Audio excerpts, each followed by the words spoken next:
Hello guys, hello water sign, hello Pisces, Scorpio, and Cancer. Welcome dito sa aking channel, Palarin 888. Welcome guys.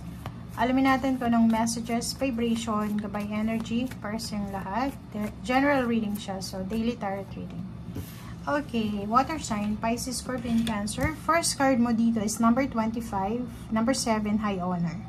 So, posibleng sa araw na ito, makatanggap ka ng recognition, appreciation, awards, rewards, or posibleng makatanggap ka ng pabuya, di ba? It's either pabuya siya na pera, certificate, or pwedeng may isang tao na ma-appreciate kung ano yung gagawin mo or yung plano mo.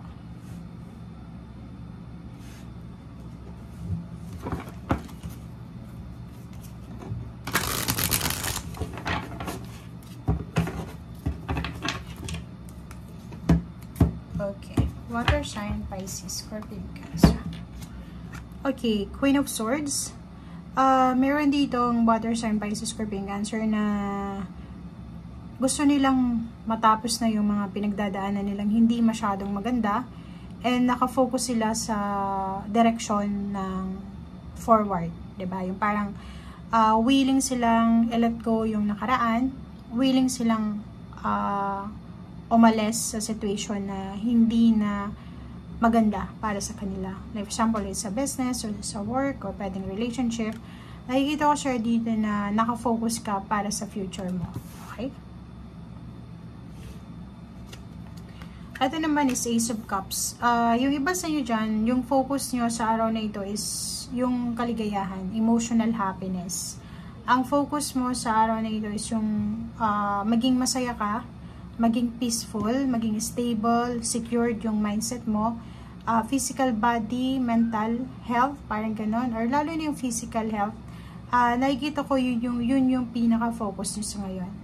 May iba sa inyo dito, water sign, Pisces, Scorpio, Cancer, na sobrang masaya today. Kasi yun, parang isa sa mga wish mo, o isa sa mga wishes mo, like yung iba na nag-wish ng financial success, lumps of money, recognition, awards, rewards, power, parang ganun. Nakikita natin dito na unti-unti nyo siyang ma-achieve. Okay, Five of Swords. Nakikita ko sir dito na ang dami-daming distraction sa paligid mo. Okay?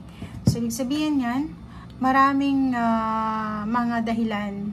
Like sa iba sa inyo, sa trabaho, parang medyo nadidelay yung trabaho nyo kasi ang daming distraction. Pwedeng puyat ka, pagod ka sa gabi, sobrang paggamit ng social media, gadgets, sobrang pagkain, kung health naman yan, sobrang focus sa relationship. So, sinasabi sir dito na umiwas ka sa distractions, umiwas ka sa gulo, umiwas ka sa mga bagay-bagay na makakasira sa kung anumang diskarte mo.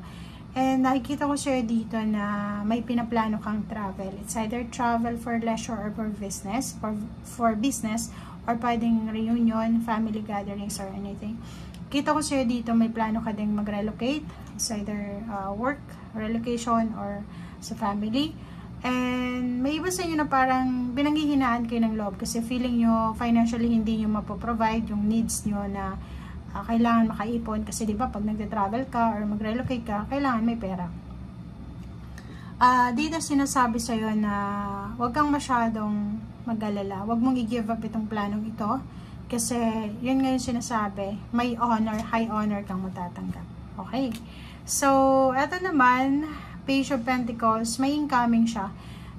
Posibleng next week or pwedeng at the end of the week, this week mismo, may incoming news, good news, tungkol sa pera. So, kung naghihintay ka ng pera, eto na yung matagal mong hinihintay. Or pwedeng, kung may kailangan kang pera, pwede kang humingi ng pabor, umutang sa isang earth signs, Virgo, Capricorn, or Taurus, or posibleng sa kahit na anong zodiac signs na financially stable. Okay. Queen of Wands, nakikita ko yung Pisces, Scorpion, Cancer dito na sobrang workaholic. Diba? Napaka-workaholic nila. Nakafocus sila sa trabaho, wala silang oras sa ibang bagay. Nakafocus sila sa ginagawa nila. Ayaw nilang magkamali. Ayaw nilang masira yung araw nila. And ayaw nilang masira yung, or masayang yung ginagawa nila. Ito naman, ang King of Pentacles yun. So, yun, it's a confirmation na may paparating sa yung financial abundance and prosperity. And nakikita ko siya dito na sa araw na ito, masyado kang kuripot. Or nakikita ko siya dito na kung ano man itong perang matatanggap mo, malaking halaga siya kasi mahahawakan mo siya ng cash, parang ganun. Nakikita ko siya dito na gusto mong ipunin lang siya, huwag mong gastusin. Parang yun yung mindset mo ngayon eh. Parang nakikita ko na isang water sign, Pisces, Scorpion, Cancer na magpe-pretend siya na walang pera. Parang magpe-pretend siya ng walang pera kasi ayaw niyang mag-share or ayaw niyang gastusin kasi pwedeng may pinaplano siyang, yun nga, it's travel, relocation, or bumili ng expensive na bagay. So, nandito yung Queen of Pentacles and King of Pentacles. Okay, so kung makikita mo dito, balance. Sa araw na ito, babae ka man or lalaki, ay posibleng may mga magagandang balita ka na matatanggap regarding money or mahahawakan mo tong perang ito na matagal mo nang minamanifest. Or parang sinasabi na yung hinihintay mong pera, yung pinagpaguran mo, yung perang sobrang naiyak ka dahil sa paghihintay, ay posibleng mapapasayo na. Okay. King of Wands, focus na focus yung iba. Nakikita ko siya dito, may hinihintay kayo na parang confirmation reports tungkol sa trabaho. Yung iba parang naghihintay sila ng yung parang ilipat sila ng ibang team, ilipat ng ibang company, or ilipat ng ibang branches. Or pwede yung iba, unemployed sa ngayon, naghihintay kayo kung kailan kayo tatawagan ng company na in-applyan nyo. Or yung iba sa inyo dyan is naghihintay kayo ng offer ng business or ng money or pwedeng work. Okay, choices, decision. Mag-iingat ka sa mga choices mo na ginagawa sa ngayon, lalo na yung mga choices mo dati. 'Di ba may mga choices ka from your past na kailangan mong wag mo nang ulitin. Okay? So, King of Swords and Queen of Swords, nandito sila, criss-cross, tingnan mo. So, ibig sabihin, balanse. Kailangan mong maging balanse. I-weigh mo yung mga circumstances sa buhay mo, sa paligid mo. Kung tama ba itong ginagawa mo. Huwag ka nang bumalik sa past mo. And yung mga decision making mo from your past is huwag mo nang balikan pa. Yung parang mo yun, may mga decision ka na ginawa na pinagsisisihan mo. Sinasabi dito na huwag mo nang balikan pa. Huwag mo nang ulitin pa. Okay?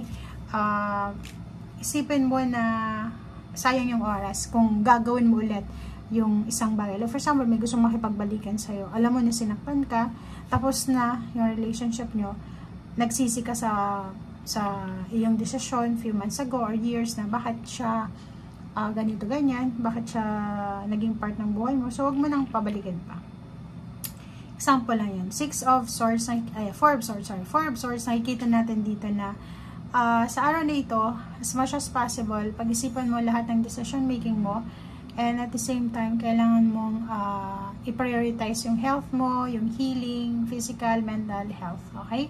So, thank you guys for watching and see you again. Bye!